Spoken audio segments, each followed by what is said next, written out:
So we have the chair massager from COMFIER. Now in this video I'm going to show you everything that you receive and then a quick guide on how to use this. But if you're looking for the ultimate relaxation after work, I think this massage chair is going to give it to you. And it can work on any type of chair. Personally, I put it right on my couch, but you can put it on your office chair, your car, because they got Velcro straps to keep it secure. Okay, so now how it actually works is pretty cool. So we'll turn it off. Let's say, hey, you get home from work. I always want to sit down and have a very relaxed massage. Do our neck because I sit on my computer all day long, so I like to have that massage. And what's cool about this, it is adjustable, so it doesn't matter if you're 5'8", 6'3". You just hold this button down or up.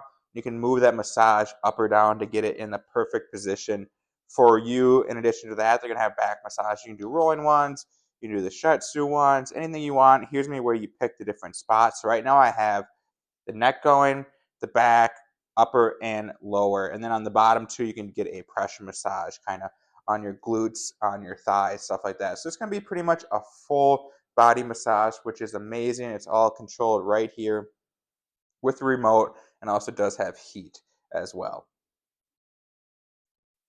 But overall, this thing is amazing. Like I said, it's going to work on different kind of chairs. Personally, I come home from work, I sit down on my couch, grab the remote from this pocket here, and I just enjoy the massage. If you get this for your husband, your dad, your wife, anything like that, anybody who just wants to come home and relax, this is a perfect way to do it. So very, very happy with this. I give it 2 thumbs up.